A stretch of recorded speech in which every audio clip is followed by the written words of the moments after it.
Aha. Samstagmorgen. Wenn ich da was zum Bäcker will, gell, dann gang ich raus und dann gibt's was bitte Deckes. Pantofel. Oh.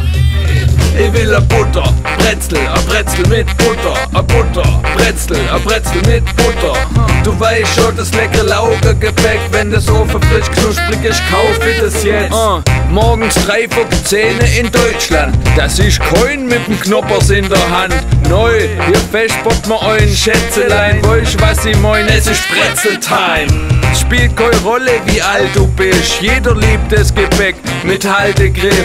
Da reicht der kleine Finger wie beim Jojo. Dazu ein afrikanischer Kaffee Togo. Ein Butterbrezel ist ein Hammer-Snack, der sich aus 2 Merkmale zusammensetzt. Oben zart und butterweich wie ein Wurst und knackig und verknotet wie ein Yogakurs. Jetzt habe ich für euch noch ein super Rätsel. Was ist perfekt und reimt sich auf Äpfel? Butterbrezel? Yeah. So hört sich das an und genau das will ich jetzt haben. Ich will a Butter, Brezel, a Brezel mit Butter, a Butter, Brezel, a Brezel mit Butter. Du weißt schon, das leckere Laugengebäck, wenn das Ofen frisch knusprig ist, kauf ich das jetzt. MC brutal.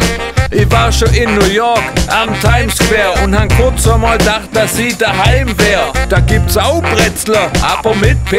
Das ist wie Kaffee bestellen und du kriegst Tee. Das kann schon Haskepper. Die Amis können mich mal am Arsch lecken. A gescheite Brezel, das Handy nicht geschafft. Aber auf den Mond landet, dass ich nicht lach.